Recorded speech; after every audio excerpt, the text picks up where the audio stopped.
Oh, you did? Okay. So we live? You ain't got to mute me.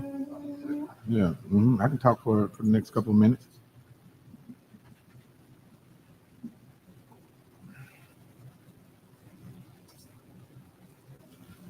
Hey, what's up, y'all? Hey, we're about to go live today. We're going to talk about, Angelica, what the hell are we talking about? We're struggling today a little bit, just a little bit. We just don't have our, thank you, Nicole. We don't have. Thank you for nothing. Wow.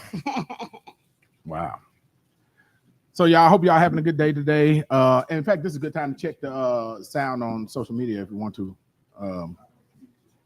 See it yet? We're just a little early. Can you believe that? We're actually early. Backwards. Right. My face is it's so hot outside. It is hot as Hades outside. It's humid. It's so humid.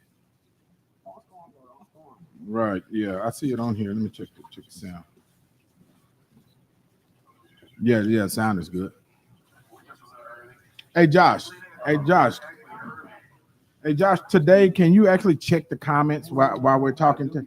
I just ain't heard Angelica yet. Oh, okay. You can hear me because I would really like us to start taking calls at some point. Oh Lord, I'm scared. Y'all want to do that? Rico, call on speakerphone. How we do that, Rico? Okay. We can do it on speakerphone, signed to a mic.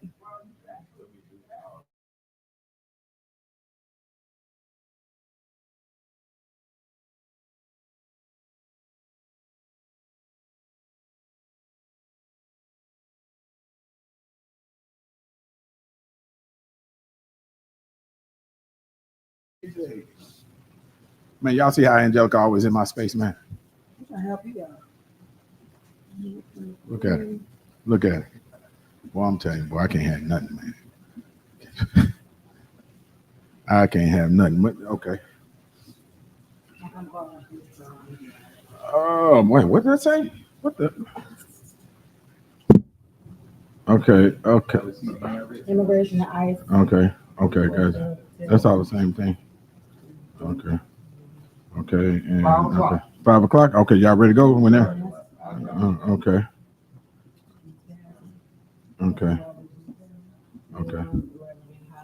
Man, you about to jack that name up and. I know. All right. Okay. Whenever you're ready, give me a countdown. We're ready to go. It's okay. We're gonna hold this thing down. Okay. 2, 1. Hey, today on Antonio Parkinson Project, we are going to talk Trump tariffs. We're going to talk immigration, ICE, and who's benefiting from it. Also, we're going to talk Cassie, Diddy, Tory Lanez. Man, there's a lot of craziness going on. So listen, y'all don't go anywhere. Hit that subscribe button. We'll be right back. You're watching the Antonio Parkinson Project.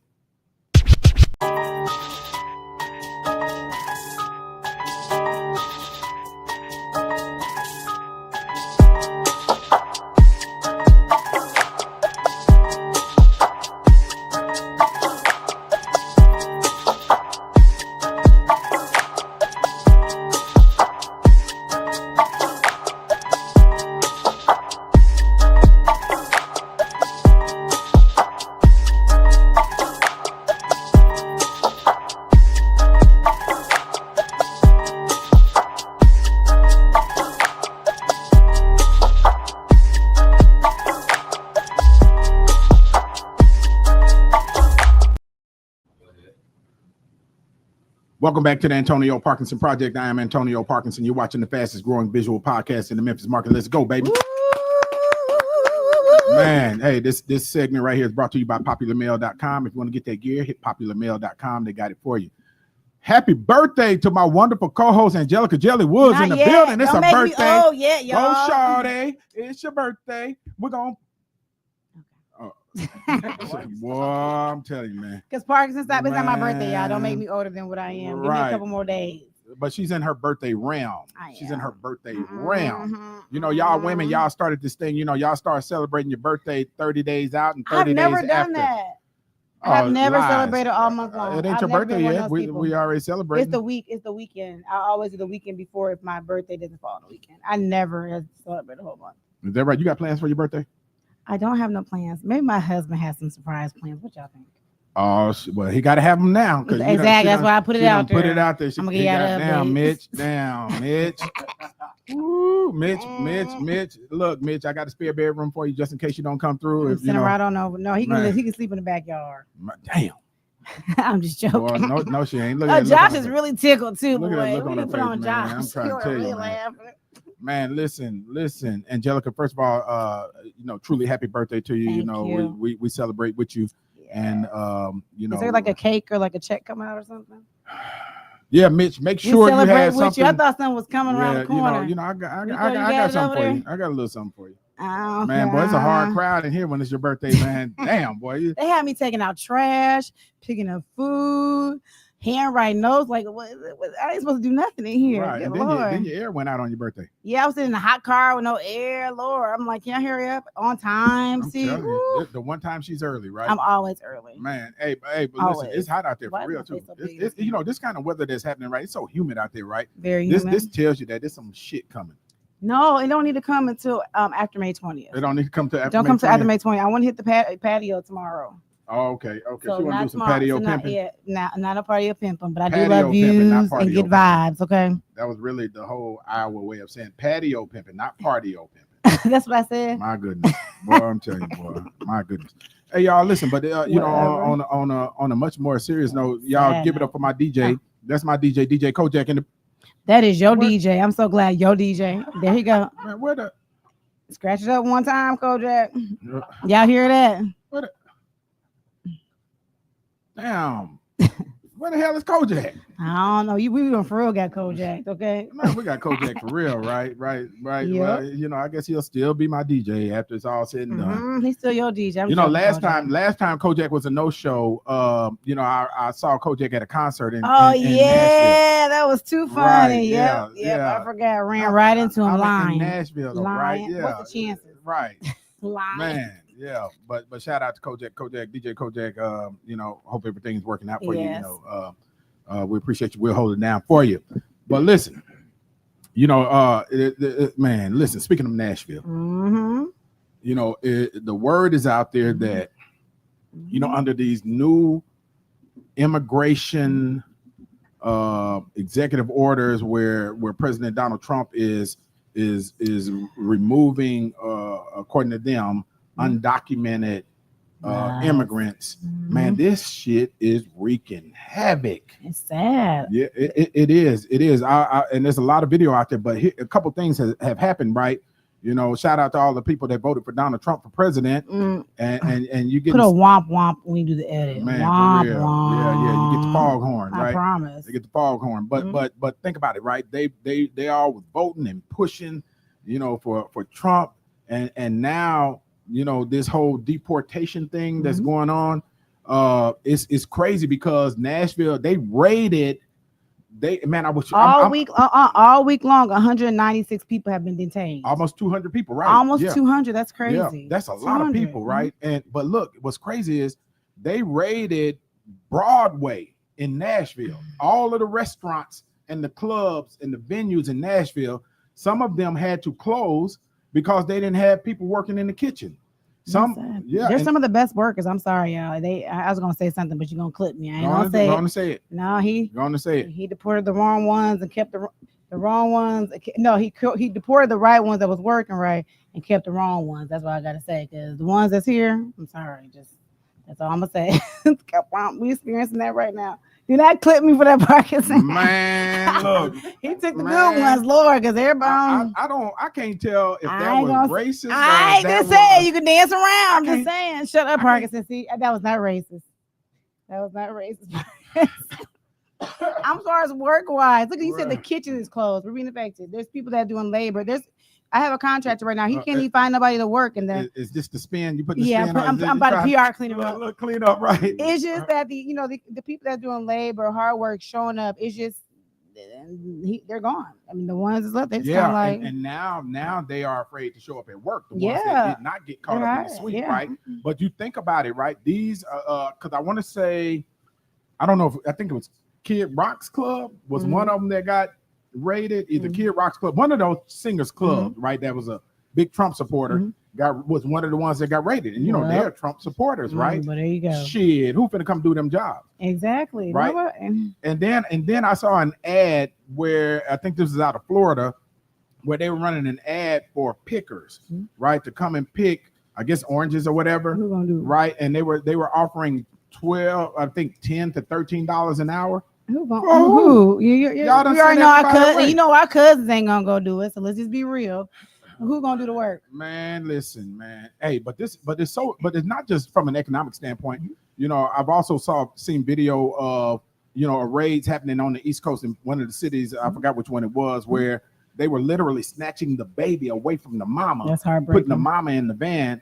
And, you know, and then, you know, of course, the Supreme Court is also hearing right now the argument to get rid of what's it called, citizen birthright, or you know, where if you're undocumented and your child was born in the United States, they're trying to say that your child is not a U.S. citizen. So anybody, according to the Constitution, how you're born here, make that make sense. According to the Constitution, anybody born on the soil of the U.S. is a citizen of the U.S.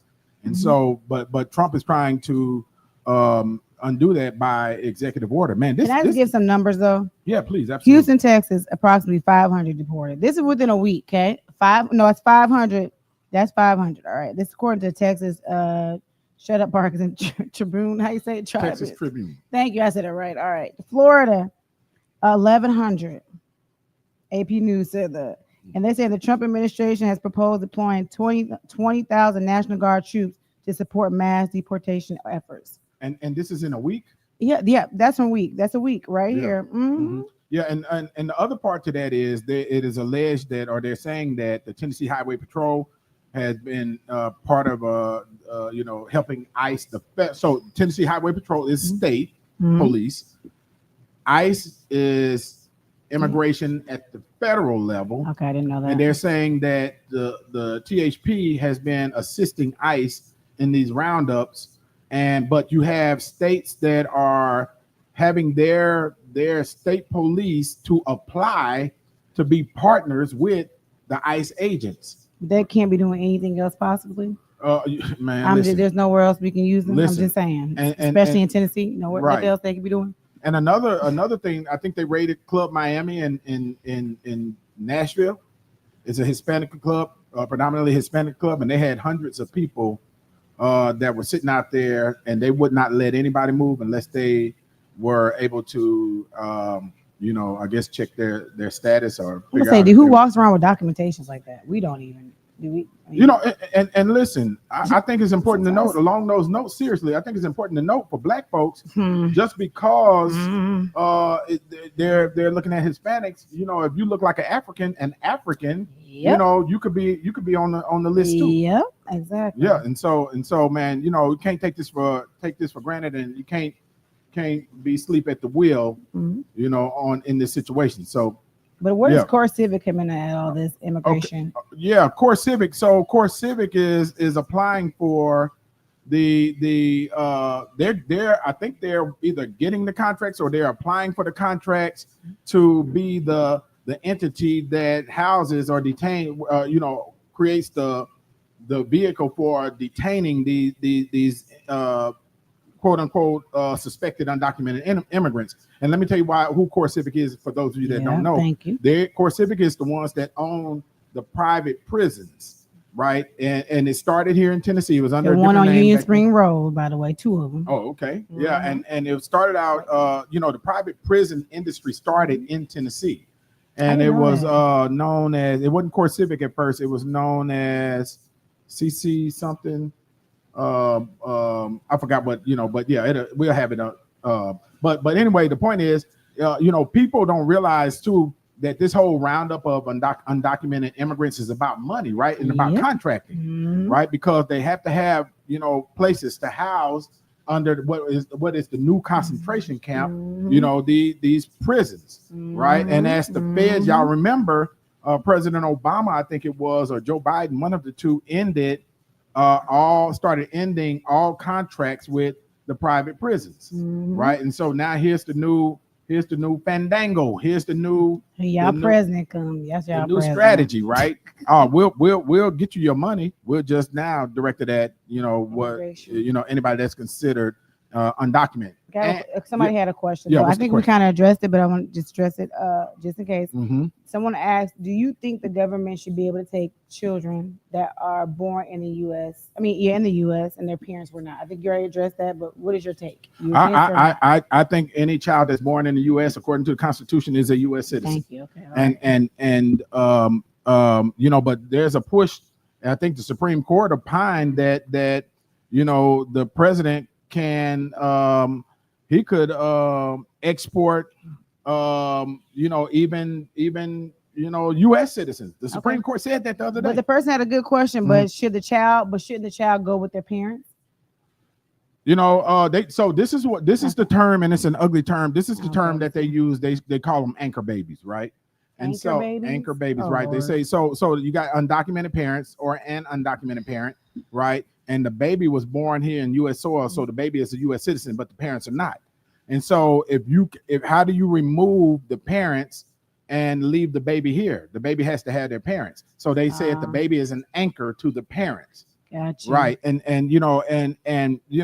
think that humanely, the humanity should be considered, especially if you're talking about a baby. And that's what they were talking about also about, when all of this in Trump's previous administration, when they were saying they were separating families and separating babies. And there's a lot of children that have not been reunited with their parents during the first part of that administration. That's sad.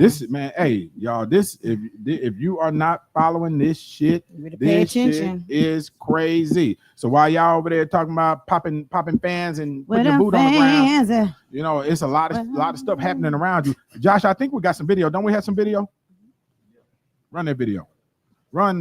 Breaking news. ICE is considering an expansion of immigration detention facilities in Nevada.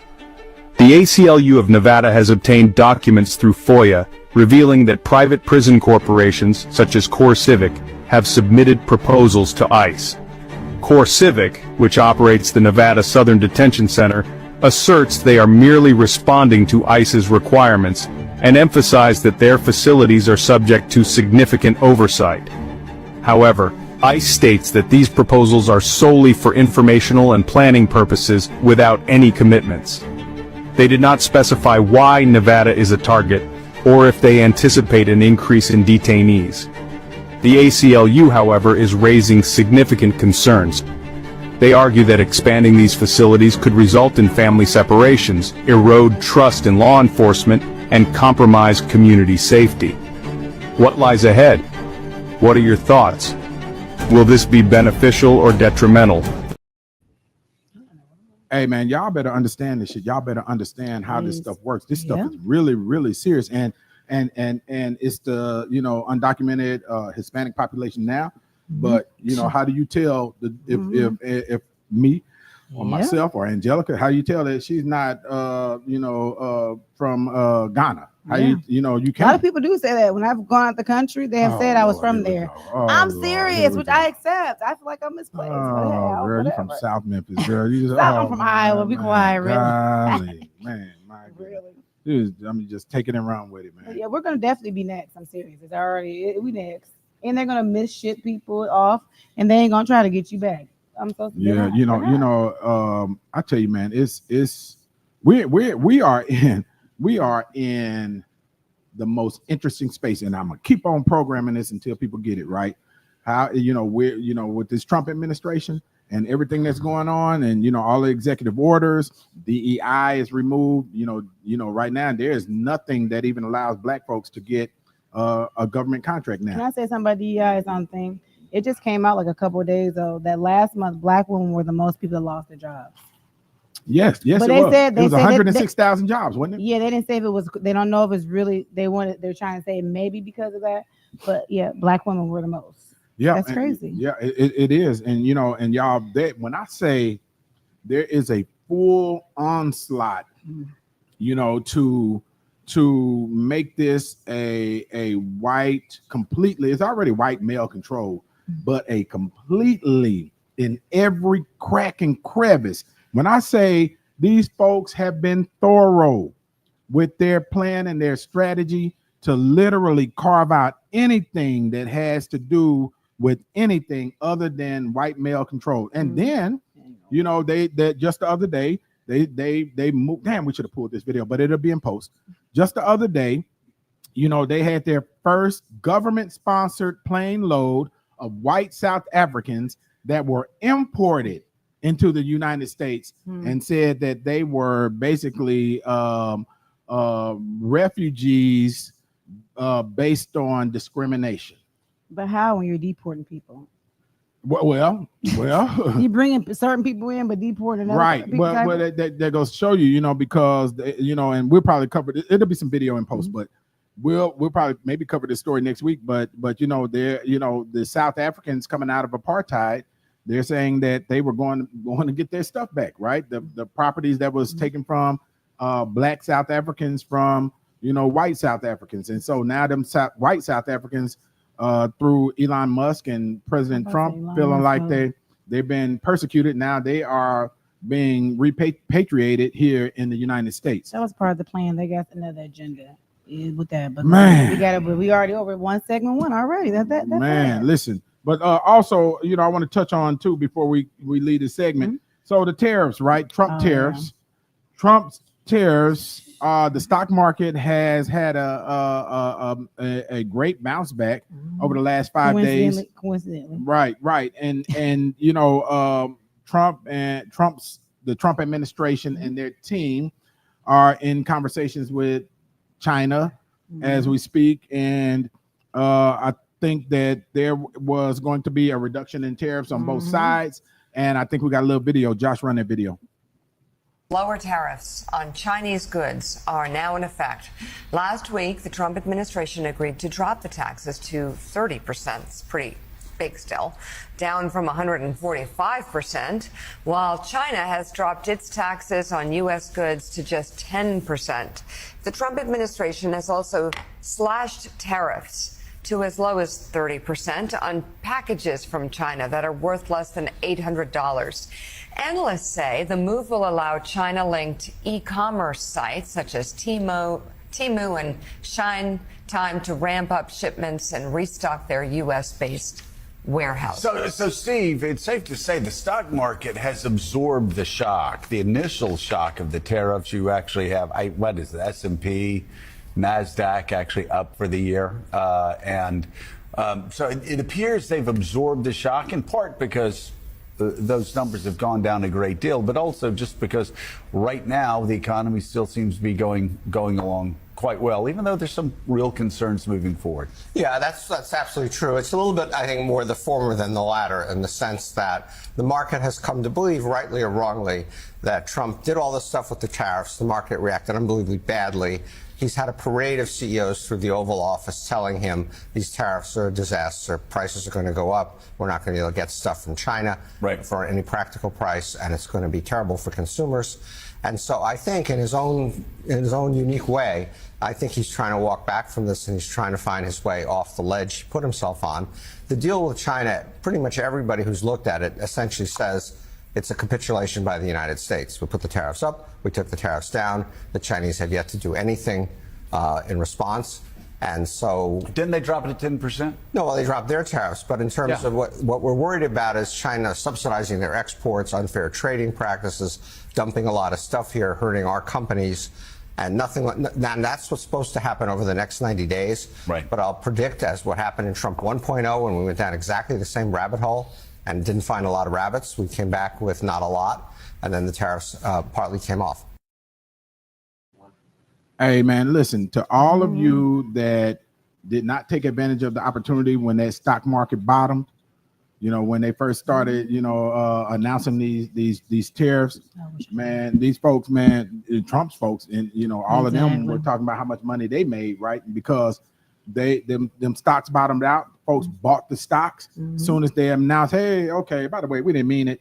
You know, the stock market shoots back up, and a lot of people made a lot of money. I wish I was one of those people. Man, yeah, man. So if you looked at it, and I might put this video in post also, you know, the video of Trump as when he went to Saudi Arabia and received a brand new airplane from Qatar right? Brand new, spanking new. And I would be leery of that airplane. That airplane might be bugged up, and that might be there. I was gonna say something else. I was gonna say everything the same thing. I ain't gonna say it. That'd be, but you look at all of this stuff that's taking place, and then Trump has created some form of an alliance with Saudi Arabia, and Saudi Arabia was the ones that was responsible for 9/11, for the 9/11 attack, right? So for the record, and he's created some type of alliance. But you had all of those CEOs. You had the CEO of NVIDIA and the CEO of this, that, and other these big companies that were up there with Trump, shaking the hand, I guess, of the Saudi prince, right? And so if I were y'all, here's a little advice. I'm not a stock trader. I'm not a money person, but I would see who all of those individuals were that were shaking the hand of that Saudi prince, and start looking at, investing in the stock. Buy a piece, buy some type of piece. Because there's something that's coming from that. Last thing I want to say before we come out of the segment too is this. Who was it? And we'll have video in post. But there's some entity that is tied directly to TikTok. Excuse me. I'm sure there is. Yeah. Okay. They're tied directly to TikTok. They made an investment, I think, of $300 million into Trump's meme coin. So his Bitcoin, right? And so I suspect that TikTok is going to be around. It was never going to go nowhere. I suspect, right? That TikTok will be around because of this. But I also think that it may be a good opportunity right now to invest in the Trump meme coin. I'm just talking about those that's trying to make the money. Look, I ain't going to invest in the Trump meme coin because it got to be a scam in it somewhere. There's always some money involved. Yeah. So yes, it got to be a scam in it somewhere, somehow. But can I say this? We all worry. God trumps Trump. That's when everybody be doing all that talking. I'm like, listen, I ain't got time to be stressing. God Trump, and hey, that's it. God put him there, so we're going to have to move on. That's how I feel about it. Well, how you know God didn't put Trump in place? That's what I said. He did. I said God put him there, but God trumps Trump. That's what I said. So let it sit and marinate. You can take it as you want to take it. Angelica said God put Trump in he there. Did. God, Mario, nothing happens. Whatever, Mario. Don't jump in this. Don't jump in here, Mario. Don't jump in this. We need to take a break. Angelica said God put Trump in place. Yeah, God puts all of us in place. He let him come in here on time. To test our faith? Yeah, I don't know what we're gonna see what's gonna happen. It might be the but God trumps Trump. Is this a presidential? Yeah, family? It's a God trumps Trump. That's all I gotta say.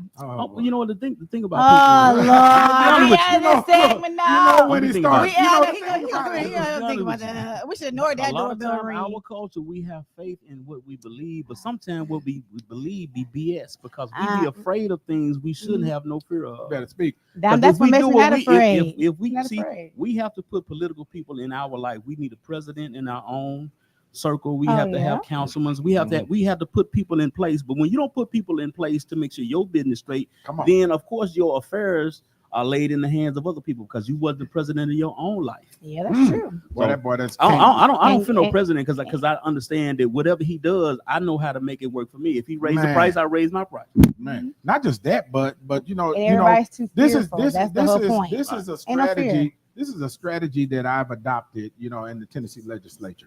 And this is important for our folks to understand too. When the governor sets his agenda, right? They are the majority party. The Republicans are the ruling party in Tennessee right now. They are been so wild. They have, and they are the super majority. So that means they really basically dictate how it's going to go. So when the governor sets his agenda, and of course, I try to put my agenda, let him know what, hey, this is what I would like to see. But whether he accepts it or not, I'm going to find out what he got going on in his agenda and see where my people can fit in. See, you said an important word. You said he sets it. Laws are put in place. That means if they have to put something in place, I can see it. And if you still fall for the trap when it's placed, when it's set, that's on you. Thank you. So you got to when it comes to the government, you got to govern yourself accordingly. We've been saying these terms that don't really know the meaning. Govern yourself accordingly. I mean, you got to move like a government within yourself. That means you have to be a city. You have to move like a republic. You have to be what you need to be. You can't really count on the votes to really do the things you need them to do all the time. So you have to understand, you have to govern yourself. Okay, if he does this, I know what to do to counter that to make my life still satisfied. We got to pivot. Right. So and we have a hard problem doing it. We like to complain about things that they do, but never do anything ourselves. Yeah. So if they have things that they do that makes us complain, then we have to do things to make them complain. Like why them niggas getting so much money with this new system? Because we've learned the system. See, the problem is we don't learn the system. And the reason we don't learn the system because the money isn't ours. See, they understand the money because they created it. This is their thing. We're a barter system people. We come from, man, you got corn, I got cows. You want some cows? Give me some corn. We're a barter system type of people. But they created money so they know what to do with it more. It's their money. So we have to learn what to do with it. And not just that, with every piece of legislation, there's some money that follows it. And you got to understand it. When you understand that basic, that's Follow important. the money. But I'm going to give you an example of what happens, though. I remember, so when the Covenant school shooting happened, right? The private school shooting in Nashville, the governor's wife's best friend was killed in the Covenant school shooting. Okay. So the governor, that's what spurred the governor to action, I think, right? To call a special session and say, hey, we want to do this, that, and the other, right? And one of the things that the governor proposed was, hey, we're going to put money in place so that every school in the state, whether you're private or public, gets a free SRO or school resource officer or a security guard, based on the state budget. So that means that it's not going to come out of your local district or it's not going to come out of the private school's budget. So we're going to pay for a school security guard officer at every single school.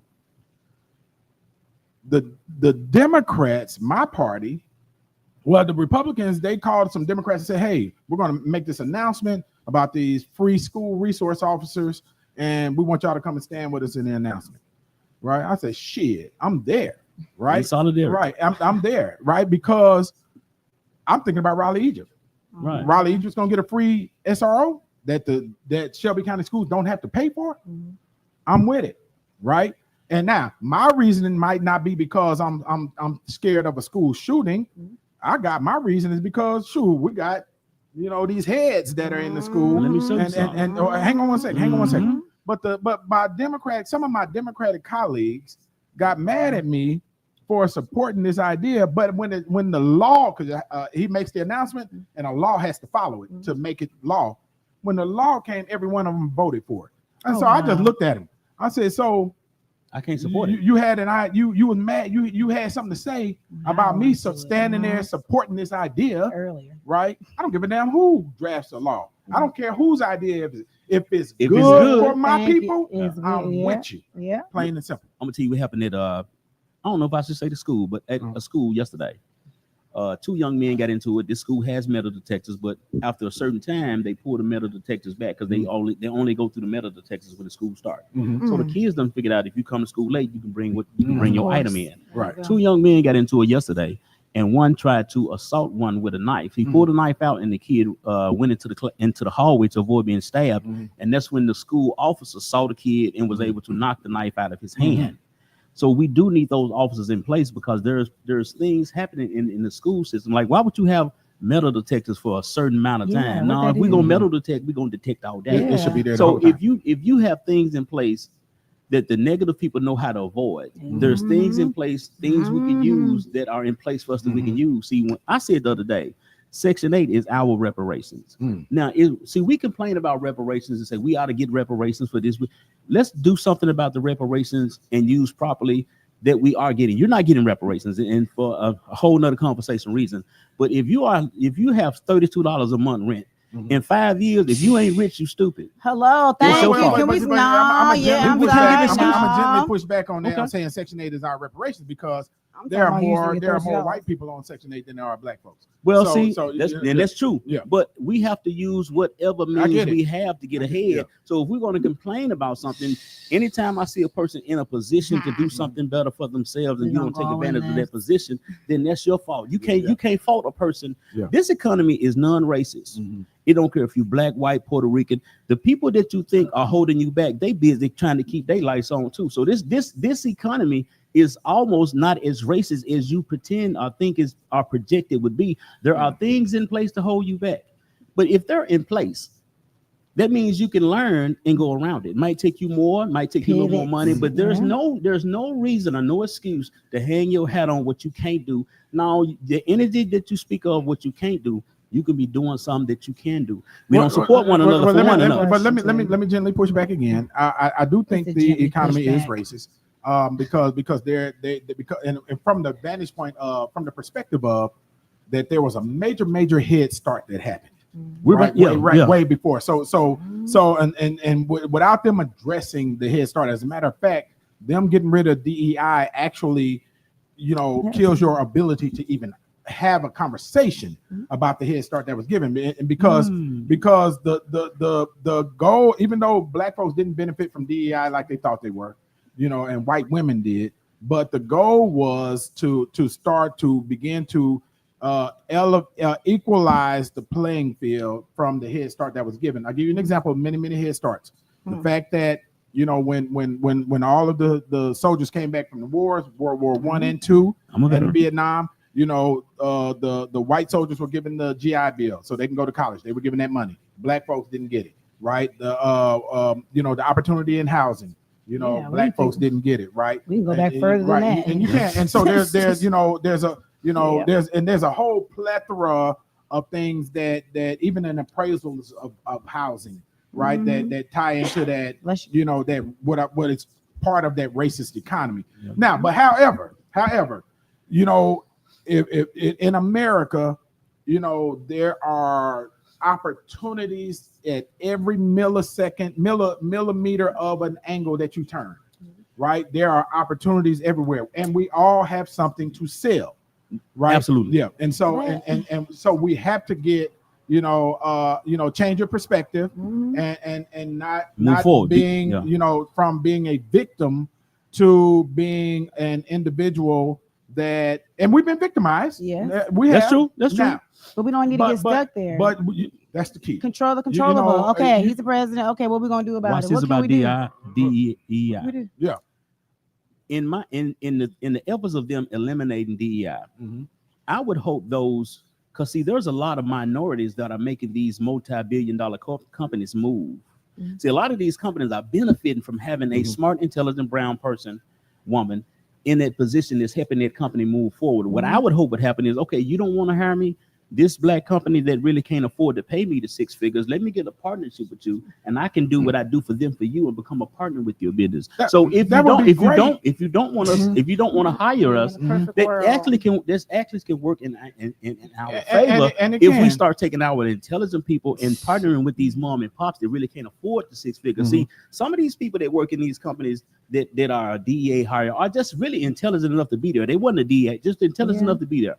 Those people overlook that mom and pop because mom and pop can't pay you six figures, but this company can. So that could work in our favor if that can't pay you. But let's become a partnership with this business and bring this black business up. I agree. We'll let that be the last. Perfect world. Yeah, that is a perfect world. But unfortunately, some of our people, when they get to those positions, they have arrived. Okay, y'all, don't go anywhere. We'll be right back. You're watching the Antonio Parkinson Project.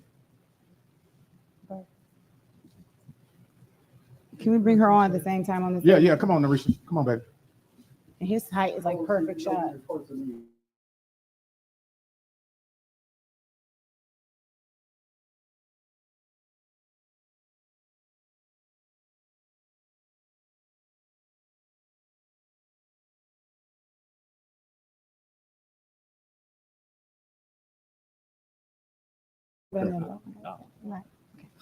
Woo, welcome back to the Antonio Parkinson Project. You are watching the fastest growing visual podcast in the Memphis market. Let's go, baby. Yeah.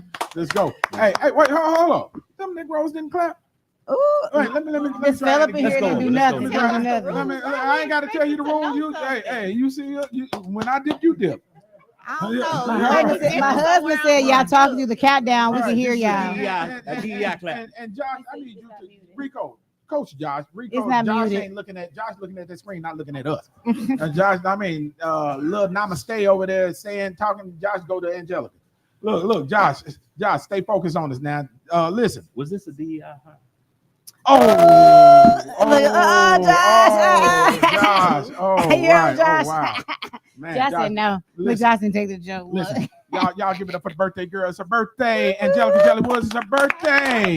It's not yet. Hold it to Tuesday. Hold it to Tuesday. It's your birthday Yeah. all month. We were just talking about that earlier. Oh, see, Lord, see but the thank birthday you. ram. See, I told you y'all women do that. That's what y'all I do. don't do all Angelica says that she is taking gifts, so y'all just jump in That's her what I DM. said. And I'm just No. kidding, y'all. I'm just joking.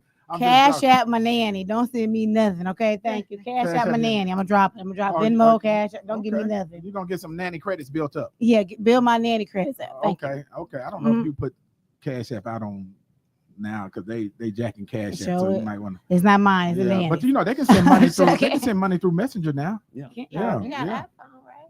Through Apple? Oh, nobody got no iPhones, man. Yes, we do. Man, we Android nation around Yes, here, we do. man. Okay, stay focused, Parks. You better get ADHD. I know, right? Y'all give it up for Namaste herself. She is in the building. I'm so happy you back. Challenge. You got here at 5 o'clock. Look. Angelica's so happy to have a doggone ally in here, man. An ally with some sense. Add that on there. Thank you. She's so funny. Hey, Dr. Cottrell, we appreciate you being here. You know, thank you. You made this shit happen, right? Yeah, I was testing you. She passed the test. She passed the test. Look, she told me smiling. I tried to say block. Right. You need to do it sometimes. Do it. Man, Let me announce block before I hear shit. Or silence him. Just silence him. You can silence. Do you think Peter gonna let you in heaven after you talking like that? She might get through express Peter, line. you ain't worried about Peter letting you into the pearly gates? You can do express line for block him. What she say on Color Purple? You better bash Mr. Head off and not think about heaven later. I heard that. Not the batting of the eyelashes. It's the lashes for me. Yeah, man. And y'all give it up for Mario. Mario is in the building. He's the celebrity barber. Yeah, baby. Mario. Oh, this is going to be some good. Oh, Lord. It's over. On the break, we was talking about Section 8 and how Section 8 has affected us. They can hear us on this break, too. Negatively. Oh, they can? They weren't supposed to. This is the problem I have with our culture as a whole. Oh, God. I don't want to hear no complaining because when I get up in the morning, I can't tell my son, I can't feed you. They held us back. You better I can't feed you. They slaved us. I can't feed you. They redlined us. Man, I got to get up every morning with the same energy and attitude that Jesus walked the earth with. I got to get it done. So I can't even complain about what happened. I don't care about what happened Monday, Tuesday, Wednesday. Thursday, my son need a sandwich. I got to get up and get it. Hello. So whatever happens, I got to go get it. So we need to be more energetic, proactive about. I don't want to hear no complaints. I don't even like complaints. I think it's one. I think you identify when a man gives up talking about what they did. Man, I don't care what they did 100 years ago. What you gonna do today? Thank you. That's over. What you gonna do today? You know, it's interesting. There were some words, and to the good doctor, there were some words that, and dang, I wish I could find that. I thought I posted it. I might have put it in our inbox, and my phone dead as a doornail right now. But there, damn. No, I got it. It's on the charger. But there was this other mental health professional that I was looking at, and she was talking about the words that people use that creates a victim mentality, such as "I can't," you can't spell, and other phrases, and it becomes programmatic into the subconscious of the individuals, and I think that culturally we use those words. We have victimized ourselves as a culture based on, yes, these things happen. Right? It's a fact. Yes, the justice system is skewed. Yes. It's a fact.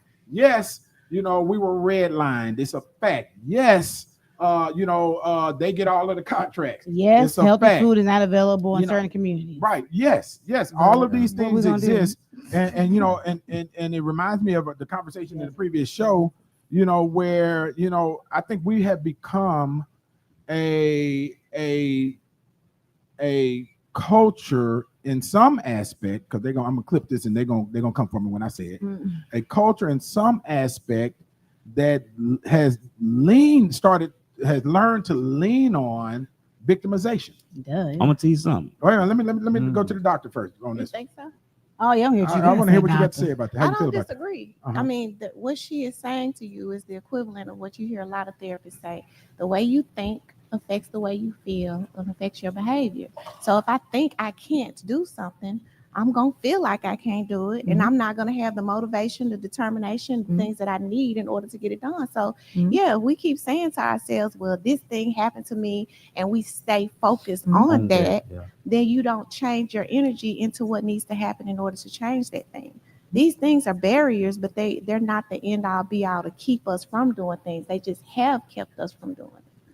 I think our women too strong. Oh, can you say it again? I need to sit down right now. I think our women too strong. And I think our women has been having to be strong because the men too weak. Okay, Lord. Okay. I ain't never seen. I ain't never never seen a complaint make a full stomach. You can't complain. I need you to do. But see, our women too strong and our men too weak. So we need to make our women weak as the other coaches' women. I need y'all to be supple and relaxed. Oh, Lord, I need you y'all really to gonna be get able to be at home. I need He men to just stand up told and be you, men. Be careful I need your choice men. of words. He don't Man, care. no, That on Antonio Parks part. You say what you want to We have say. a culture of weak ass men. That's why the women have to be strong.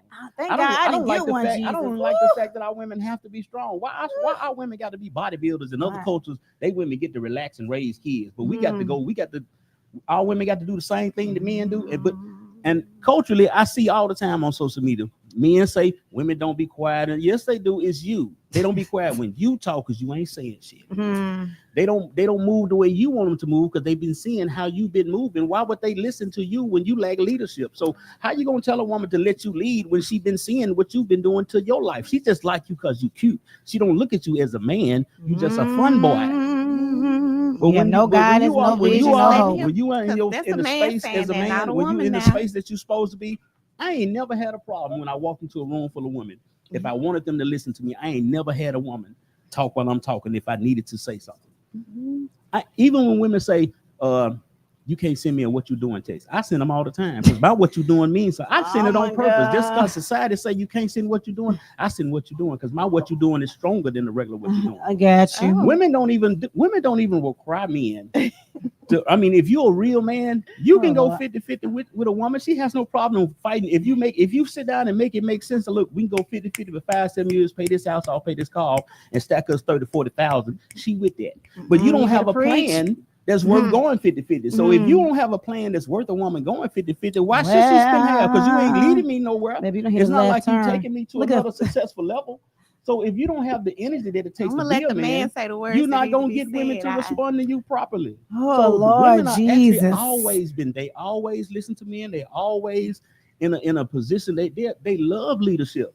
But if you don't have leadership, she's supposed to talk when you're talking because you ain't talking about shit.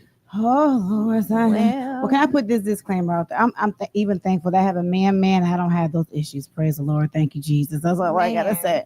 But you're gonna make a lot of people mad. Man, they're supposed to be mad. They're supposed to be mad at themselves. That's fine. Yeah, because they just, oh Lord. Go ahead. I ain't got nothing proper to say. I don't either. He said it all. The truth is when you look at the dating pool and what men or women are doing, and when you look at the position, when a man tell me, man, she won't let me see my kid, I say, man, you transgender. You're soft and you're supple. Because if a woman know you would die about seeing your kid, and you would take everybody with you about it, she ain't gonna play with you like that because she know you gonna go there about it. Yeah. Well, the comments women do things to men that men allow. Don't no woman wanna die about playing games. She only play games with men that know ain't gonna do something about it. I ain't never had a woman bust my windows or do anything disruptive, even when I was wrong, because he wrong, but he a lion. He ain't gonna play like that. I also think part of it is like he said, the verbiage of the words. You're saying women. If you keep choosing little girls, if you keep choosing people who aren't ladies, if you are not choosing a woman, she's going to behave like what you chose. If you chose a woman to be with, she's gonna behave like a woman. True. That you can't. There was a post recently. Some guy got all upset because he gave this he called it all out her name. I gave this bleep $3,000 to do blah blah blah, and it was supposed to be for a bill. Well, she took the money and she got her hair done and she got her nails done, and so he mad. And I'm like, well, You knew what she don't you? Ain't we all supposed to be accountable? Yeah, you knew what she was when you gave her the $3,000. Mm-hmm. What has she been doing with her life before you had to give her $3,000 to pay her bills? Why are you surprised? I blame you. Exactly. It's his fault. We don't want to take accountability though. That's a huge problem in our culture. We don't never want to take accountability. We don't want to be responsible for what and she caused shouldn't get us over not on to him. be successful. But don't give him the. Okay, can I change this conversation while Parks are talking about folks? Because I'm gonna go. So recently, this is just that's really in the news right now is the Diddy trial. Okay, everybody know about the Diddy trial. I know we're gonna let him marinate because I'm talking about women listening to direction, the voice after. All right, so I'm skipping because we don't went left when you was gone. Well, let's come back. I'm back. No, we ain't coming back because you back. Because look at see how I see the cut. No, we're not because the conversation went somewhere else because it's with the man and the woman, especially with Cassie and Diddy. Okay. In the listening part of the whole discussion online or the arguments online, I would say that the argument debating back and forth was, is Cassie really a victim? No. Oh Lord, now see now. Hold on, y'all, because we got video that and it's gonna throw Josh off if we jump in here. No, it's not, Parkinson. If the conference, you missed the whole. See how he just tried to take over the comp. Thank you, Josh. Said he good. Josh, you got it. Okay, Josh. Okay, because no. Okay, we're gonna come back. Okay.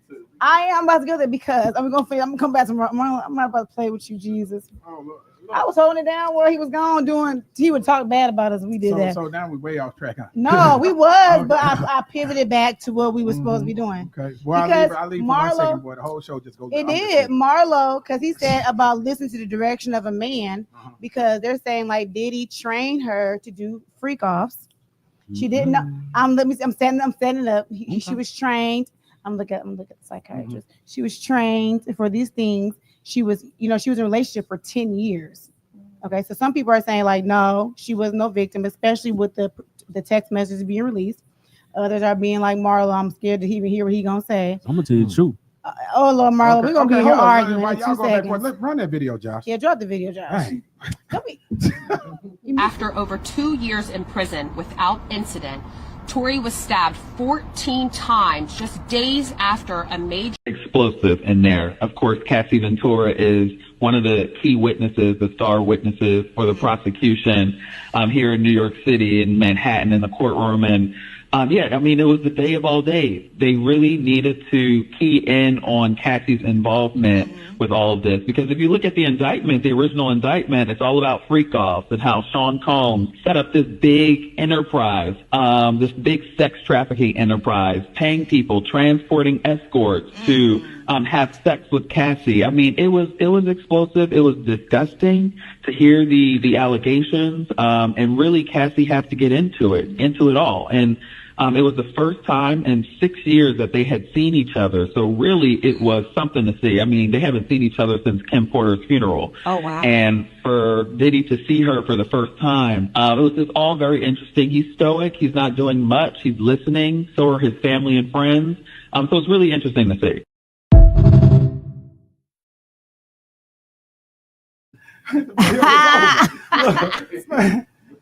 Okay, Angelica, what's your take on that?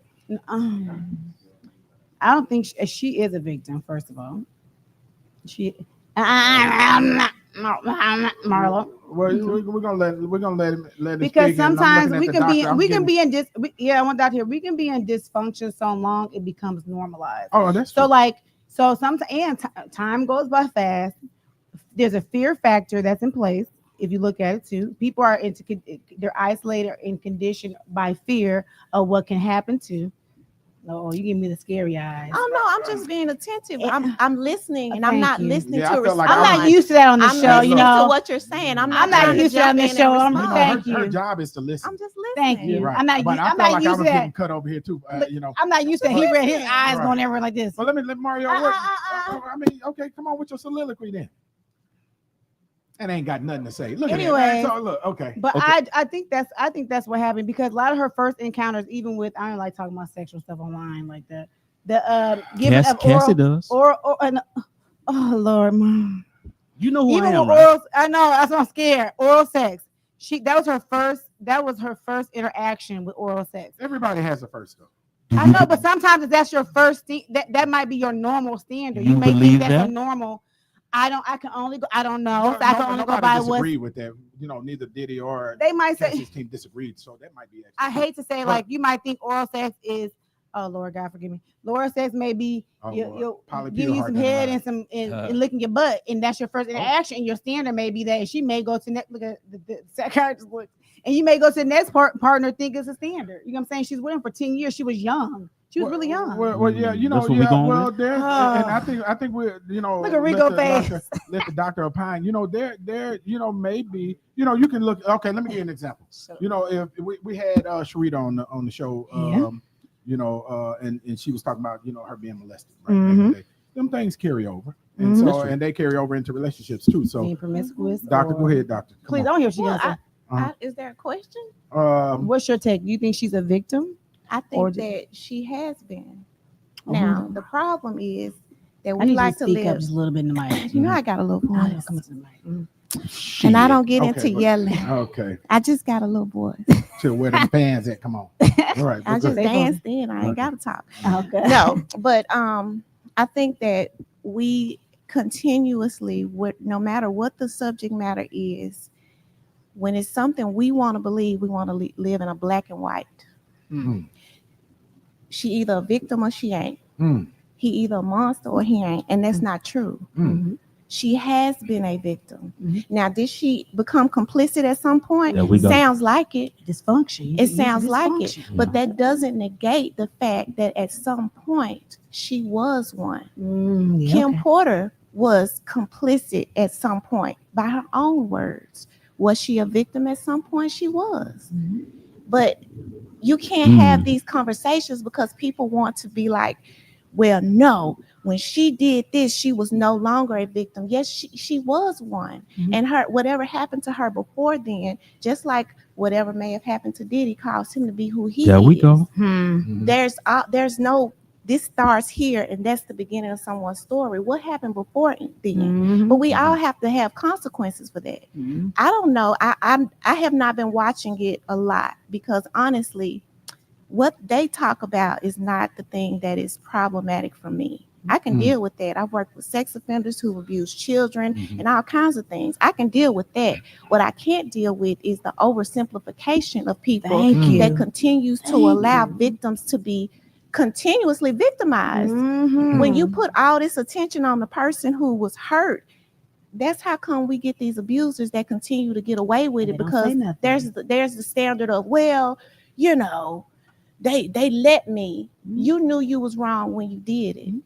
So yes, both can be true. Or you're scared to come out because of public scrutiny. Sorry. And the statistics will say that. Statistics will say that. And before we move on, because I want to make this point while I have an opportunity to say it loud. A prime example of why it's a problem is how these people have treated those boys from day 26. When that video came out and those grown men were standing up there crying, everybody was sharing that video and, oh my gosh, what did he do to them?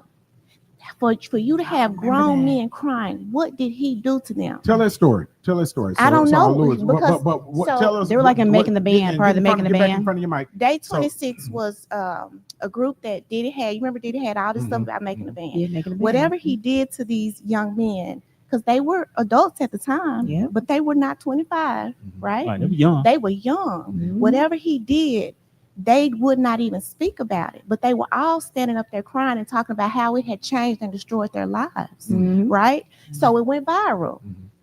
Everybody, oh my gosh, what could he have done with them? What did he do to them to make these men behave this way? Boosie comes back later and he says, you're grown man standing up there crying, you let it happen. Then all of a sudden, everybody started making fun of them. That is why victims don't say anything. Don't tell people, why didn't you say something? And then when they do, you ridicule them. Why would a man ever come forward if you're going to turn around and do that? Why do girls come forward? We don't tell. I'm saying we. I'm not saying them. I'm saying we. Because if I get a bunch of black women up in here, all of our first sexual experiences were inappropriate and they were before the age of 18. And we don't say anything because what do people do? Yeah. Why didn't you say something? Well, when I said you something, you didn't believe it was our my fault. own family members. You right. We're not gonna tell nobody. We're gonna keep it in the family. But that's how it keeps happening. And I'm gonna get off my soapbox. No, you stay on there. You stand there. You stand there. Okay. Yeah. My only thing is, when it starts off with my only thing, my only thing is, he started that way. He started that way. I was, but without saying any names, I was with a group that got with Bad Boy. They toured with Bad Boy, and I was off and around. Puffy's son was managed by a guy from Memphis for a while. Just a good friend of mine, so I was around again for a while. I went to all kind of parties and events, and I have personally seen Cassie recruiting people for the freak offs. Yes, now if you were you being recruited? Were you being recruited? I wasn't sexy enough, I guess. Okay. You didn't make the cut. I didn't make the cut. You weren't wearing those. But if you stab me and I stab him, can I tell him I'm a victim because you taught me how to stab? So at what point do I become a person that was stabbed to a person that's stabbing other people? Well, you know, it's a saying that abusers abuse. Yeah. Right. The abused become abusers. Now right. it came out. So, yeah, that's true. And I refer that's to a learned that. behavior. That's, Right. that's some of what she was saying. That's learned behavior. And we're saying we're saying the same now, thing. there was a I said there's a high level artist. It came out yesterday. I said this Wednesday. It came out yesterday. They took Cassie from Diddy. That Diddy could not mess with. That he was afraid that because he was gangster as Diddy was. She left him and went back. Yeah. Because she herself. Now you can say she was trained to enjoy it, and he groomed her. We can keep blaming him, or we can say she said, "Man, that was kind of cool, and I like that." Man, but there's a syndrome. Yeah. But and that very well could have happened, and it could What's it be called? Stockholm syndrome, Right. where you have been conditioned to be so sick that you believe, yes, you do like it now. That's how all victims who become perpetrators. That is what happened. Right. We see it in religion. So at what point? I'm gonna be here all night behind that. Don't take that turn. Don't do take we? that turn. Do we not?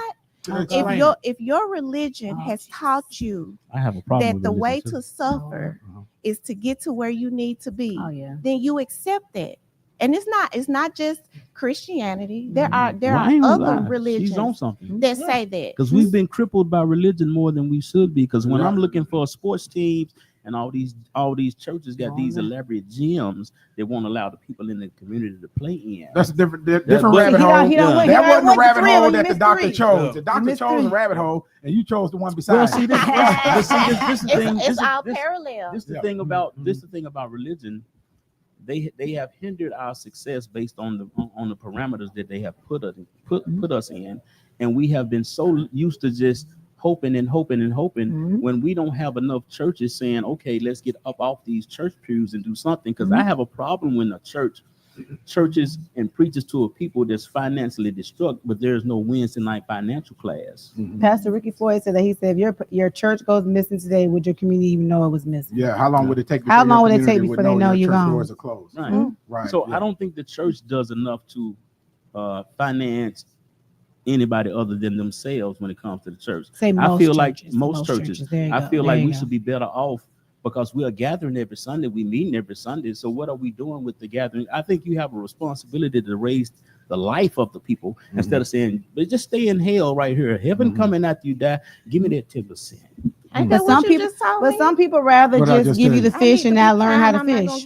I'm just saying too. I did say that. Yeah. Well, but there's some people who don't want to learn how to fish. They want the church to give you the fish. Well, and let me go about my business and you leave me alone. Going back to what you were saying earlier about people don't want to do what men supposed to do. Let me tell you something Eleanor Roosevelt said. Eleanor Roosevelt, and I'm about to jack this up after these hurricanes, but Eleanor Roosevelt said that with freedom comes responsibility, and most people don't want that responsibility. They don't. You know, you think of most people, not black folks, most people. So that's so dependency is easy. Yep. Right. And can I, before you make it any different, I want to stop at dependency simply because dependency is not solely based off of a substance. Oh, hold that right there. Don't go anywhere because when we come back, we are going to find out why Cassie stayed. because I think that's a question everybody's asking. So hit that subscribe button. We'll be right back. You're watching the Antonio Parkinson Project. Perfect.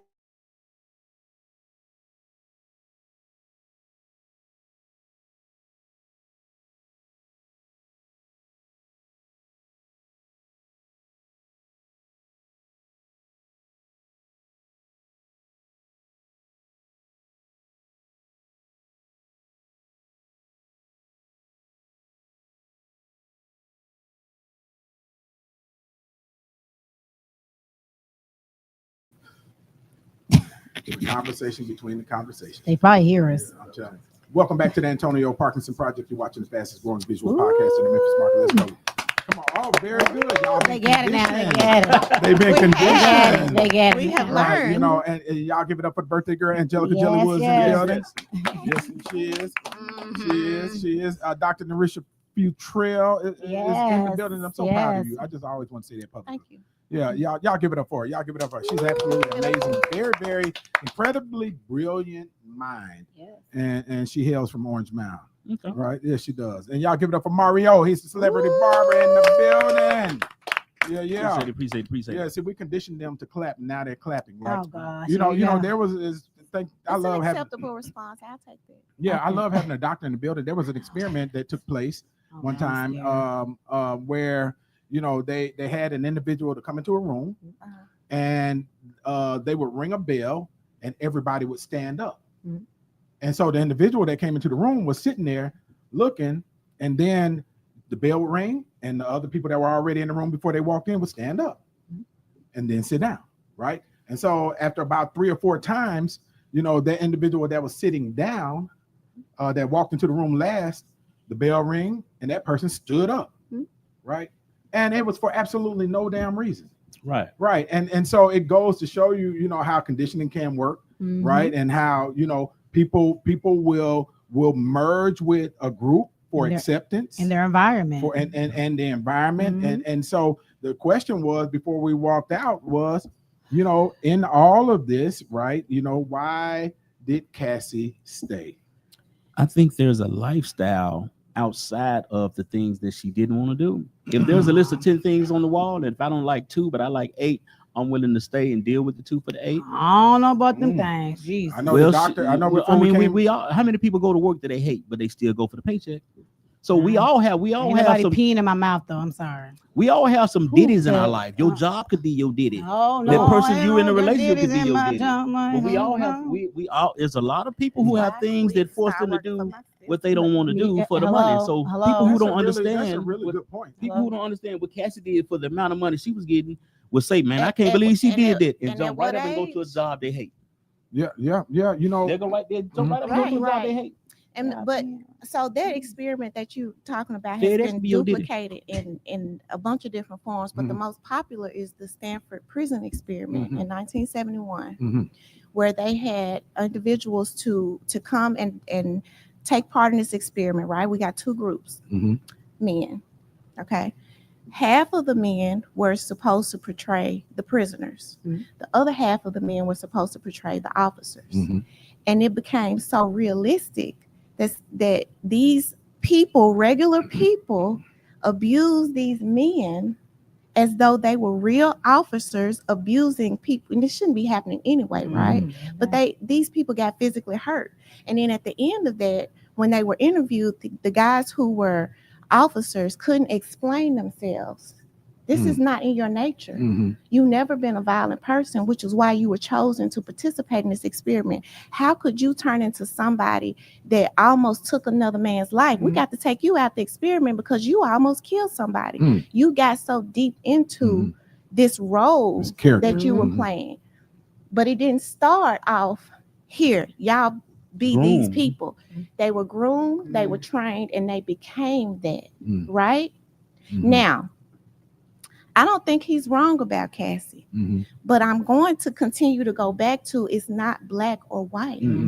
She did not start out that way. She is complicit for the things that she did, but I don't understand why, especially black folks who love to glorify pimps, why we don't understand what it looks like when a man who has a significant age difference chooses a girl for a specific reason, not a woman, manipulation, molding, right? To mold and groom her, to make her feel like, and even Kim said this in her book about Cassie, made her feel like you were this, and it was okay for you to start doing the things that you were doing until now he gonna beat up on you. And what can you do about it?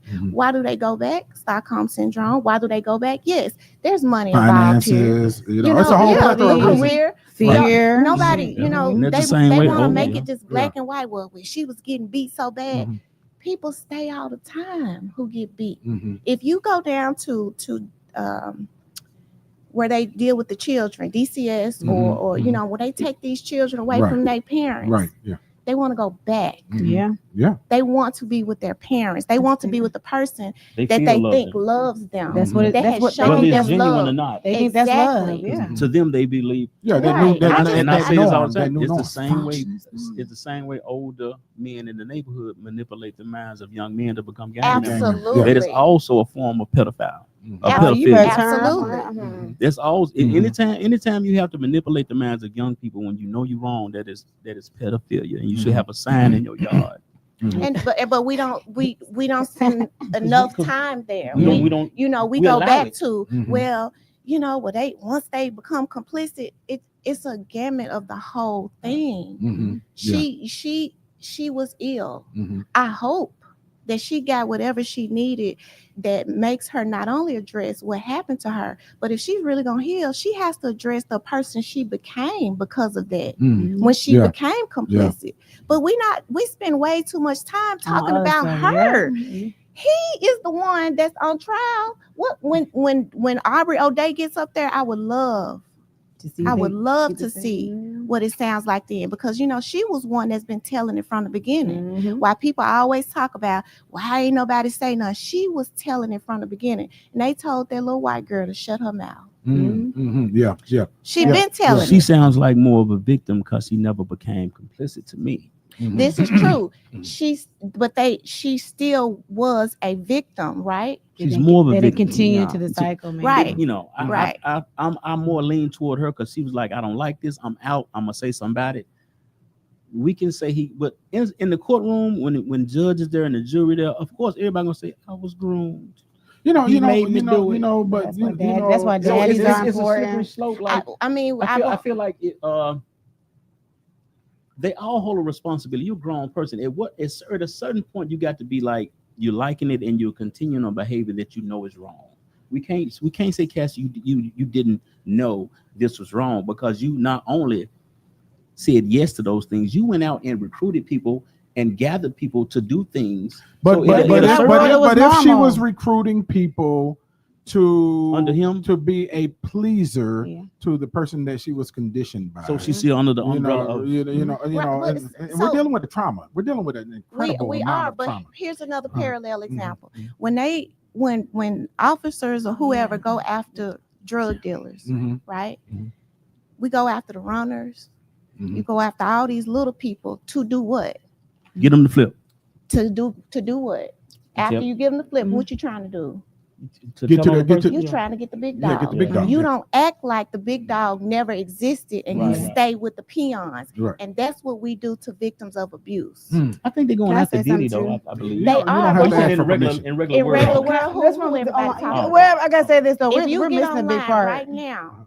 You're gonna see 90% of people talking about Diddy, and now they done rope Megan back in, and they done roped in Halle Bailey. We probably ain't gonna get there. We got 2% of Diddy, and the statistics will tell you 2 to 7%. You can look this up on your own. Everybody got a computer. 2 to 7% is what we're looking at when we're talking about false reports. But we're talking about over 60% of victims who don't get believed and they don't get the help. Even if those numbers are not completely accurate, that's a big gap. A big gap. A factor that we're not factoring to is drugs. When she first had it, they had ecstasy, Molly, powder. Now I never did none of those things. I'll put that out there. But think about alcohol. Sometimes you might be able. Marley, I'm almost surprised. I do. You tired? You might. Yeah, tell us. I want to hear your point. you would sexually. You might be different when you on your little hurricane opposed to being normal. Because I have Mountain Dew because I don't know. Victimized right now.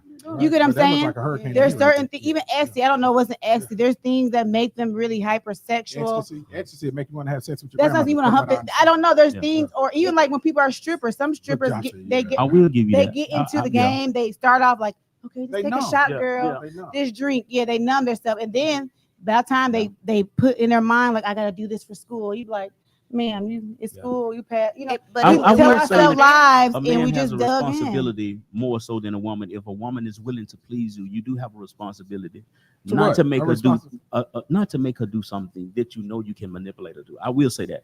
So if a woman loves you, she's willing to do some things that she may not normally do. If you ask her to do a threesome, she might not really want to do it. But if I don't love nobody that much.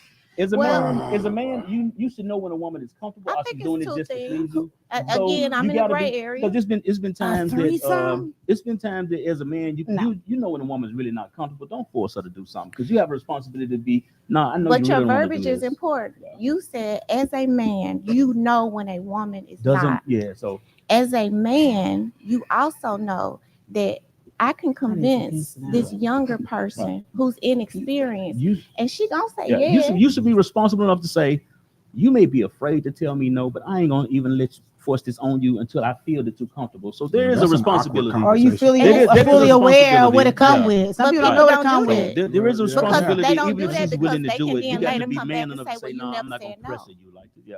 You can win what you want to I don't know if that's realistic though, having those conversations. Okay, you got a threesome about to jump off, and then you say, how do a threesome jump off? It was supposed. It has to be talked about if you're in a relationship. No, sometimes. I don't know who y'all messing with. I'm sorry, ain't no way. Sometimes just jump off. No. You have. So walk me through what that looks like for you. You have what it should look like, and what I encourage people to do when they come and sit down on the couch, right? I'm talking about you.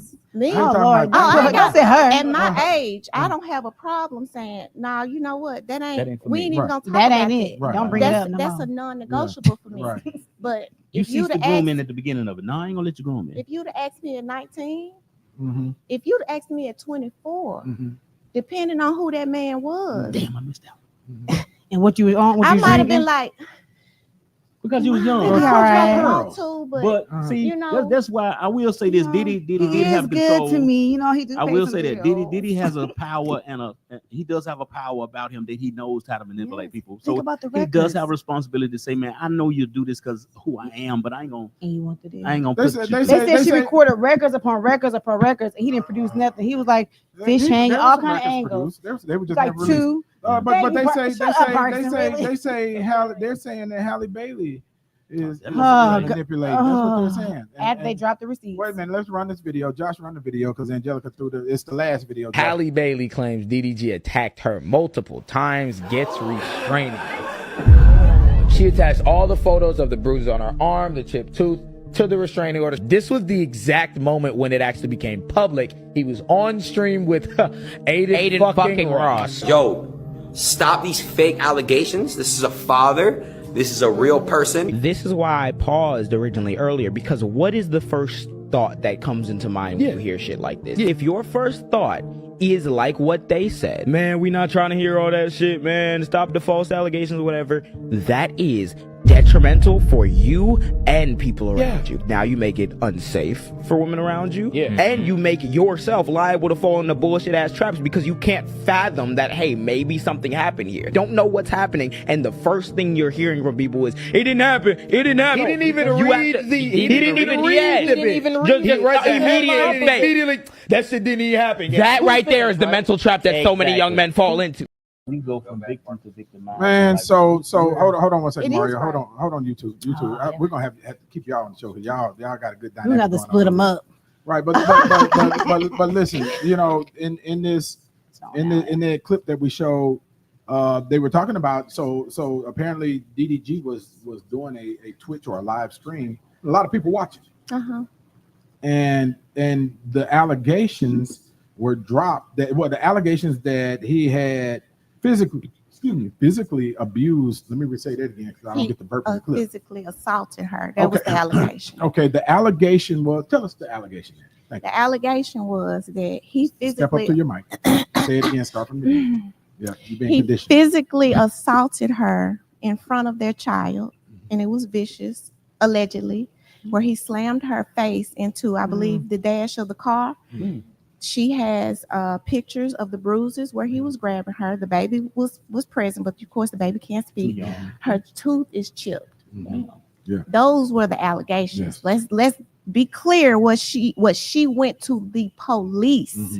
She went to the police and said this. So who is mad, upset, or but before that, they said she was lying. Wait a minute, y'all. Wait a minute. This is the problem. This is my problem. Wait, hold your problem for a half a second. I see you fired up over there, doctor. Now based on this clip, I guess he was notified that this stuff happened while he was doing this live, and people started forming opinions. And so you had the other guy, I don't know who he is, somebody loud and yelling that came to his defense off the top without forming an opinion and without knowing all the information. Like they did Cassie, where they said why she wouldn't leave before they saw this grown man stomping her in the hallway as she was trying to leave. But we'll come back to that. Okay, but you were making a point. This situation, my problem with this is, again, people say why she didn't say nothing, why she go to the internet. They say this about people all the time. Everybody before her. She did exactly what she was supposed to do. Never before this did this girl ever get online, and she never said a negative word about this man. This man has made diss tracks about this woman. This is baby's mother. For the victimizing her. Trying to before or after? Before. This is before he put his hands on her that we know of. That we know of, because she went to the police when she finally had tangible proof. As far as we know, it could have been more, or this could have been the first time. But this is the thing of a true victim, and now we in for a sense. For 1 minute, we in black and white. When a victim does exactly what she's supposed to do, she still gets in trouble. Who cares when he was notified? Because you know whose fault that is? The process servers. People not smart enough, or they just haven't been around enough to know. What a process server will do is they gonna go where they know this is it. Well, you can get served. They know he online streaming because it's live. They can see you. I can see you. I'm coming where you at. Why would I waste my time and try to come to the house if I don't know you there and you got 3 different houses? They essentially came to your job like they would do anybody else. Like they would came do to your anybody job. else. Go back to this. Why are we not protecting our women the way we supposed to? The way women should be We're gonna be here all night. Like what the fathers, what the uncles, what the brothers, they can say, if you do anything, let me know. You know wait, what the men online are saying about this though? Well, she was keeping him from his baby. What you say earlier? If you a man and you want your baby, but if you're gonna beat me in front of my child and you're gonna go online and make me look like a bad parent in front of the world, why do I feel comfortable that you're not conditioning my child to be a certain way? And then this cannot be escaped, and I keep on coming back, and I'm fighting for this phrase. Is that at what point does personal freaking responsibility come into play? You shouldn't be beating up a woman. Then damn it, be responsible and don't beat up a woman. No, we want to be a victim. I think this also falls back on how men are not doing what they supposed to, because a woman's supposed to be. I tell my son all the time, man, when you go out on a date with a woman, if you can't get her from a father, from her mother, you don't want her. You want somebody to be responsible for the person you with. That way, in case she does something, we got somebody to go tell. The person you produced is doing something wrong. I come from an era where you go get the woman from daddy. And what that does is it gives the woman protection, because there's somebody that's responsible and manly that you have to deal with if you treat this woman wrong. So in cases, situations, you have to go. If she is a victim, and some say bring she money and I everything. think she was victimized to a certain degree. And I think she became placed somewhere in there. Where are the fathers and parents that her team that would have made her feel comfortable saying, just tell me if he do something wrong, we got it. I don't care who he is, what his position is. We have to do a better job being the what happened to that. I got an answer. My answer might be different than your answer. So go ahead. The abusers are choosing those types of people. Let's speak. They're not, an abuser. Right. And I'm telling you, out of abusers' mouths. They can I spot don't want her who got too many people in her life who willing to tell me no. I want this one. Right.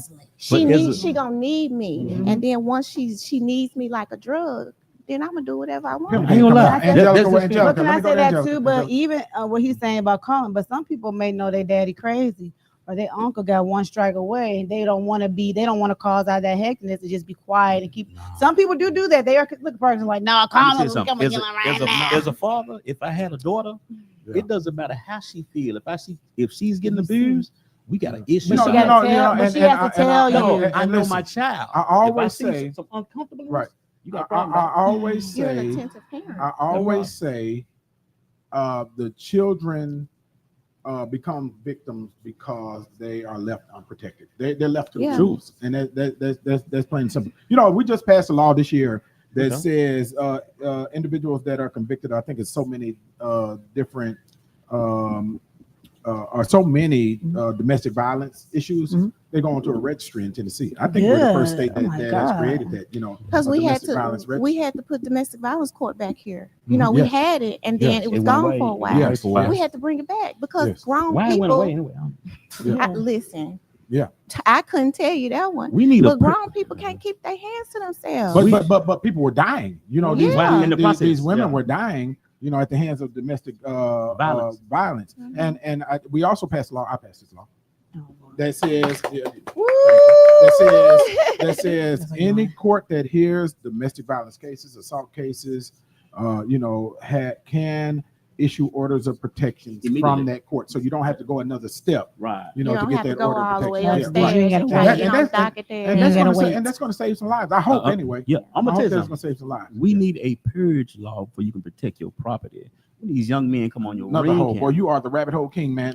We need, I would like for it to be called the purge. Because I want the national attention on it. It actually came before the state this year, and I don't remember. I don't remember what happened to it. So look, let me talk. Let's transition real quick, y'all, because Tory Lanez.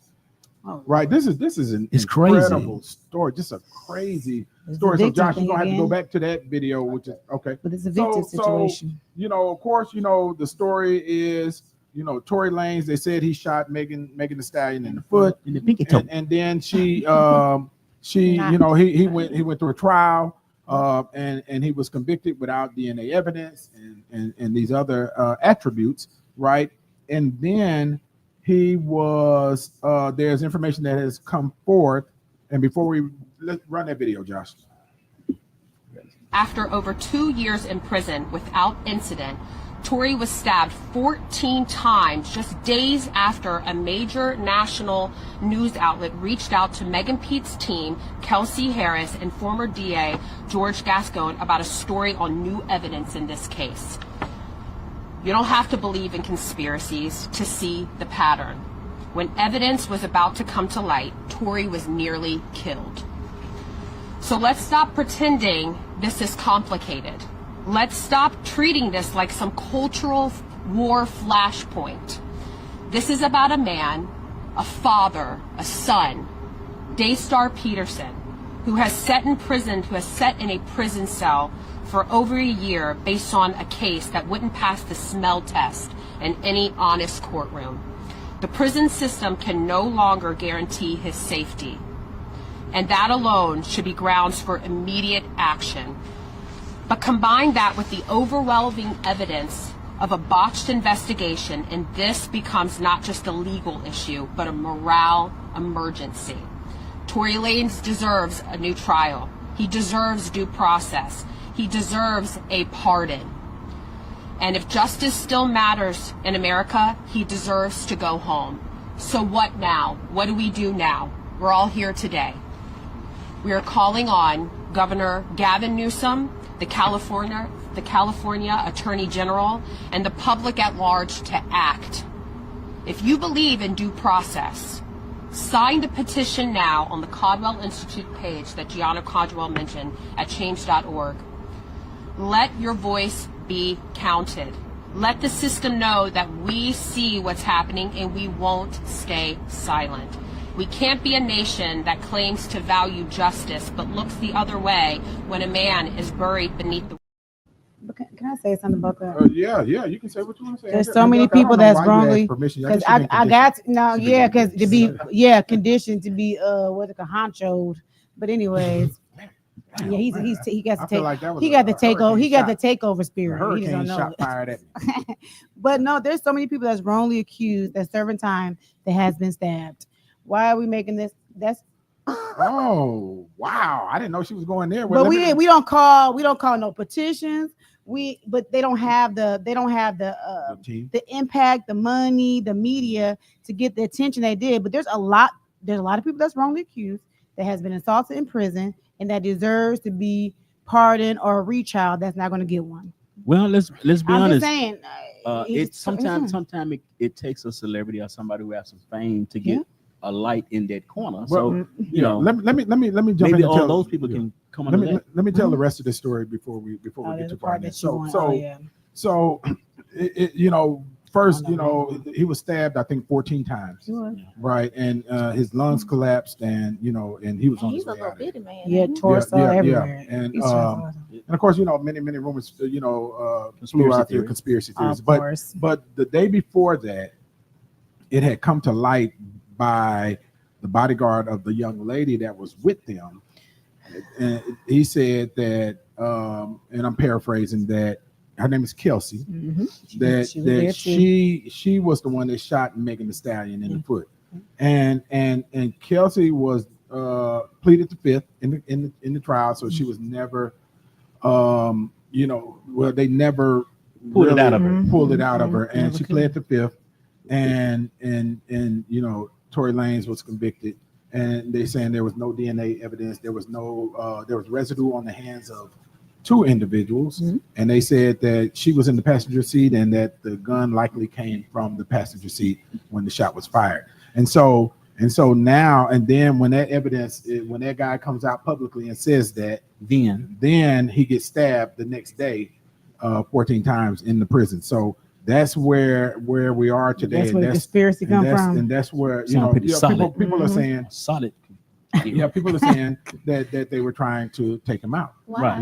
Because of this new evidence that came to light. Yeah, if they take him out, then it some goes labels, away. some labels, some labels. Who is Tory? I know who Tory Lanez is, right? But who is Tory Lanez? That there's this big conspiracy that it's who Megan Thee Stallion is. It's who Megan Thee Stallion is. Yeah, it's Megan Thee Stallion. Yeah, she's one of the top artists, money makers for these labels. They don't want her taken down. World. Yeah. And if she goes down, there's a lot of investment. So she would go down as what? The person who because she got shot. They think she was down. They think she lied. They think she lied. That was all the investors that are invested into Megan, they'll lose their money. So this I truly believe they did it. This whole I have no problem. And it's important to note this whole rap game, rap business. Dirty. And these labels, it's you think about it, right? We talked about this in the previous show. The money that was made off of the Tupac Biggie beef while they were alive is probably in the billions, and still money made posthumously, right? Right. And so, and you think about as big of a global star as Meg Thee Stallion is, and how much money she's generating and resources that's invested, and she's generating for people, right? And so I would assume that it would be protected at a high cost. Did she not though? I'm this is a true genuine question. I'm not being facetious because I didn't follow it. I'm glad you're saying that because I'm really not. Did she not? Was she not one of these people who, however it first started, that she said he didn't do it, I don't want to press charges, and the state picked it up? I'm gonna tell you something that they may or may not understand. Sometimes a person, because the story did change. Yeah, it changed. Sometimes there's people that you are responsible to that'll tell you how the narrative goes. So there's I'm with celebrities on a weekly basis, some of the biggest stars in the country. I can honestly tell you that a lot of them don't control themselves. Yeah. So they become a machine that becomes so big, and people are telling them what to do, and they can't. I know comedians that has gotten in trouble on purpose just the way they can stop the machine. I know comedians and actors that have said the wrong thing on purpose. That's the only way they can get a break from the machine. Yeah. That's unfortunately it's a sad reality, you know, that this is taking place, and again, a lot of people face. We're embroiled in another issue that honestly is distracting us from the reality of the stuff that's going on with the Trump administration. But I digress. And well, I'm gonna pull back to your point. If people are really concerned about our black men who are wrongly convicted, who are put to death, one recently this year, without enough evidence, then you need to be contacting the Innocence Project and get your behind out of the social media with your comments. Let me show you something. We had a woman that they had a problem with, I think, Germantown police a couple years ago. She had an incident with her boyfriend. She was walking down the street, police. She busted his windows or something like that. So she's walking away from the scene. Police pull up and they slammed her. And Memphis was in a social media uproar. They shouldn't have slammed that woman. They did wrong. I said, okay, let's meet downtown and get this woman an attorney. Oh, you did too much then. And man, women was inboxing me trying to give me money. I said, no, I don't need women to send me money. I need the men to stand up. Everybody and I called everybody, hey man, you mad? Man, if this was my sister, it is your sister. Meet me downtown. Everybody comes about $25 a piece and we get this woman an attorney. Defense, and sometimes I do that on purpose because I know these men ain't really real. Social media give them an avenue to pretend to be mad, but when I say let's get off this social media and hit that click button and meet downtown to do something, reach in our pockets and support something, man, these Negroes ain't doing nothing. So I have a problem. That's why I have a problem with me. For free. And they will not show up. So social media, you want to argue with me online, but you won't do something for free. I never forget this, right? When the Klan, literally the Klan, the Sons of Confederacy, was threatening Tammy Sawyer about them. I know she talked about that on the show, right? And I called Tammy. You know, I said, "Hey, who's helping you?" She said, "No one." I said, "Wait a minute. What you mean, no one?" I said, "The dude was threatening you at the park at whatever that park was over by UT. UT. Well, yeah, and nobody's helping you." She said, "No." I said, "You mean ain't no dudes have came and said anything? We got and you. Support you. We got you." And she said, "No, man." I held a press conference the next day, and I called out the black men in Memphis. Right? You don't have to agree with her politics. No. You don't have to agree with her philosophy. But one thing we do have to agree on is we are not going to let somebody come in here and do harm to the sister. Right. And because I always say the job of the black man is to protect the women and children. That sounds nice. Plain and simple. But I stand on it. I stand on it. But you are a minority. Very much a minority. Are a minority. Very much a minority. But it's sad and unfortunate that you know, and I've been going back to this too. Even come from the last show. You know, we live in such a space that you know where. You know, and this is, and again, all of this shit that's happening with Trump is going to force us back to community. I think it's great, and I think it's great too. Set us up. It's going to force us back to community where we were dependent on each other, where we were protecting each other because we have to, or we're gonna all be picked off and killed, you know, or knocked off individually. And unfortunately, that's blacks flourish. When we gotta do something, we're gonna make something shake. I think fatherhood alone fixes 90% of urban black problems. I think fatherhood alone, strong leadership and strong fatherhood fixes 90%. I look at women, I tell women all the time, I say 80% of your problems is because you didn't listen to your father, or you dated a man that you shouldn't have listened to. Or the father wasn't around. You don't have a support. Right. Yeah. So 80 to 90% of black problems, it ends up at lack of fatherhood. All right, we're gonna let that be the last word. Y'all give it up for our guests. Give it up for the doctor. The doctor's in the building. Yeah, Angelica, we didn't even clap for the doctor. This is two shows. That's awesome. We off next week. I think it's a holiday. I think it's count for 2 shows. Man, y'all give it up for Mario. Mario, the celebrity barber in the building. That was so good, and y'all again, happy birthday to our wonderful co-host. We love you. We appreciate you. Happy birthday. It's your birthday. Hey, look, y'all make sure y'all hit that subscribe button. We'll see you on the next show. You've been watching the Antonio Parkinson Project. Jeez Louise.